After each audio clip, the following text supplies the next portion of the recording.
안녕하세요. 신탄중학교 학생 여러분. 저는 여러분들의 사회를 담당하게 된 교사 이근아입니다. 여러분들이 원격 수업을 받게 되어서 많이 아쉬울 텐데요. 이렇게 영상으로라도 만나게 되어서 정말 다행이라고 생각합니다. 1교시 수업을 시작하기 전에 여러분들에게 사회 수업이 어떻게 진행되는지 간단하게 안내 드리겠습니다. 먼저 사회 수업은 교과서를 중심으로 수업을 진행을 합니다.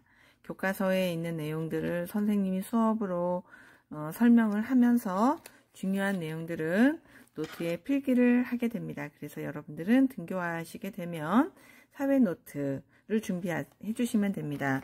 먼저 아주 두껍진 않아도 됩니다. 한 40매에서 50매 정도의 노트면 좋고요. 스프링 있어도 되고 없어도 됩니다. 자, 사회 노트는 어떻게 활용하느냐면 먼저 그 뒷장으로 연결하는 첫 번째 장에 여러분들에게 보내준 이 백지도를 항상 붙여서 언제든지 활용할 수 있도록 붙여주시면 됩니다. 그러니까 백지도는 학교 오실 때 노트에 잘 붙여 있는 상태로 오시면 되겠죠. 노트는 주로 이제 이건 첫 시간이라 학생들이 잘 모르고 이렇게 필기를 했는데요. 필기는 오른쪽에만 합니다. 오른쪽에 하고 중요한 내용들을 담은 학습 평가를 왼쪽에 붙입니다. 지금 여러분들에게는 선생님이 너무 눈이 작아서 안 보일까봐 A4 용지에 인쇄를 해서 보냈는데요. 이제 여러분이 등교를 하게 되면 작은 사이즈로 인쇄가 되어서 노트 왼쪽에는 평가 문제, 형성평가 문제, 오른쪽에는 필기. 자, 그렇게 붙이시고요. 네, 필기량 많지 않습니다. 노트 이렇게 작성을 하시고요. 그 다음에 이제 주로 그림 선생님은 많이 그립니다. 중요한 내용들을 비주얼 싱킹, 그림으로 표현하기가 수행평가에도 있어요. 이 수행평가는 집에서 해오는 것이 아니라 수업 시간에 배운 내용들을 그림으로 또는 도표나 모형으로 간단히 구조화시키는 활동입니다.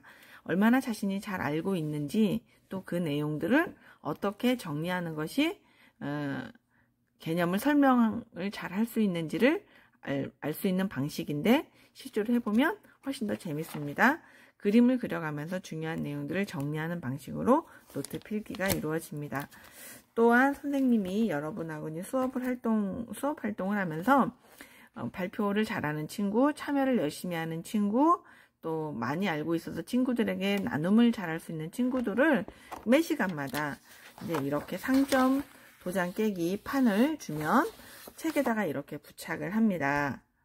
책에 부착을 하고 이 책에 도장을 찍거나 올해는 특별히 여러분들을 위해서 이렇게 예쁜 스티커도 준비했어요. 스티커에 있는 보석들을 하나하나 붙여가면서 역시 이것도 참여도 발표와 활동이라고 하는 수행평가에 반영이 됩니다. 스티커를 많이 모을수록 높은 점수를 받을 수가 있겠죠. 몇 점이 만점인지는 여러분들이 실제로 등교를 하고 나서 수업 시간의 분량에 따라서 나중에 정하도록 하겠습니다. 여러분들이 수업 시간에 이루어지는 수행평가들에 대해서는 수업 시간에 충분히 이루어진 후에 이루어지기 때문에 집에서 특별히 많이 해오거나 그럴 내용들은 없습니다. 철저하게 수업 과정 중에 이루어지는 수행평가입니다. 자, 그러면 우선 여러분한테 1교시 수업으로 안내되어 있는 위치 표현에 대해서 수업을 시작하도록 하겠습니다. 위치 표현에 있어서 먼저 여러분한테 선생님이 이렇게 백지도를 한 장씩 줬어요. 일단 선생님이 처음에 좀 간단히 그려봤는데 이 그림 그리는 방법을 안내를 하면 실제로 안내하지 않고 이렇게 그림을 그리다 보면 친구들이 막 색깔을 이렇게 진하게 막 칠해서 지도가 좀 지저분하거나 볼품이 없어지는 경우가 있어요. 먼저 나라의 이름 안에 작은 글씨로 써줍니다. 글씨는 못 써더라도 또박또박 작은 글씨로 써주면 좋겠죠. 선생님은 이렇게 썼지만 여러분은 훨씬 더 작은 글씨로 또박또박 쓸 수 있을 거라고 생각을 해요. 나라 국경선을 좀 더 진하게 표현을 해주고 전부 색깔을 진하게 칠하는 게 아니라 국경선을 중심으로 안으로 올 수 있도록 이렇게 살살 칠해주면 되겠습니다. 자, 멕시코 브라질도 이렇게 아주 잘 칠하지 않아도 됩니다. 선생님은 색연필이 없어서 두꺼운 색연필을 사용했는데 여러분들은 연필처럼 가느다란 색연필 있죠? 그걸로 더 예쁘게 만들 수 있어요. 그래서 모든 나라를 다 칠하는 게 아니라 중요한 나라, 대륙별로. 자, 선생님이 프랑스 한번 그려봤어요. 자, 그럼 여기에서 스페인 한번 해볼까요? 자, 스페인 나라 이름은 되도록이면 써주는 게 좋습니다. 이게 어려우면 여기는 어떤 나라? 포르투갈 이렇게 잡아서 포르투갈 이렇게 써줘도 돼요. 그리고 포르투갈은 작으니까 작은 나라들은 좀 진한 색으로 하시고 큰 나라는 좀 연해도 괜찮아요. 자, 포르투갈 살살살. 자, 그러면 스페인은 선생님이 이 분홍색으로 했으니까 스페인은 구분이 될 수 있게 다른 색으로 가야 되겠죠? 원래 스페인은 빨간색이 좋기는 하겠다. 네, 그럼 빨강으로 한번 해볼까요? 정열의 나라, 빨강, 스페인이에요. 스페인으로 살살살살살 다 칠하는 거 아니에요? 그러니까 선생님이 분홍색이 표시가 안 나네요. 아이, 노란색으로 칠해봐야겠어요. 자, 이렇게 구분이 될 수 있게끔 칠해주시면 돼요. 별로 마음에 안 드네요. 자, 이탈리아 어떻게 해야 할까요? 이탈리아. 자, 이탈리아. 여기 장화처럼 생긴 나라 있죠? 자, 이탈리아.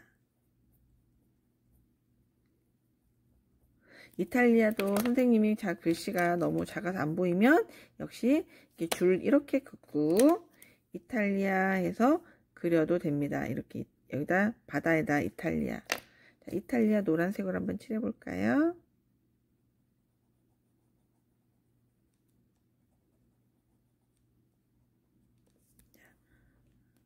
연하게. 생각보다 깨끗하게 안 되네요. 그죠? 안 됩니다. 하지만 여러분들은 금손이니까 잘할 수 있을 거라고 생각을 해요. 그렇게 해서 여러분들이 가고 싶은 나라나 관심이 있는 나라나 또 중요하다고 생각하는 나라들을 한 30-40개 정도 이렇게 색칠을 해서 가지고 오면 될 것 같아요. 이 백지도는 예쁘게 색칠해서 이 나라가 이렇게 이쪽에 있구나. 네. 그리고 이제 여러분 여기다 뭐 해야 돼요? 이거는 무슨 바다예요? 태평양. 바다는 칠하지 않습니다. 태평양. 자, 여기는 무슨 바다예요? 인도양. 자, 이쪽 바다는 무슨 바다예요? 미국 이쪽에 있는 바다는 대서양. 자, 여기도 이쪽도 대서양. 자, 그렇죠. 자, 이렇게 국가들의 주요 위치를 알아보는 백지도를 여러분이 여러분의 금손으로 예쁘게 완성해서 가지고 오는 그날을 기다리면서 남은 시간 동안 지도의 위치 파악하면서 오늘 1교시 수업을 마치도록 하겠습니다. 여러분 수고하세요.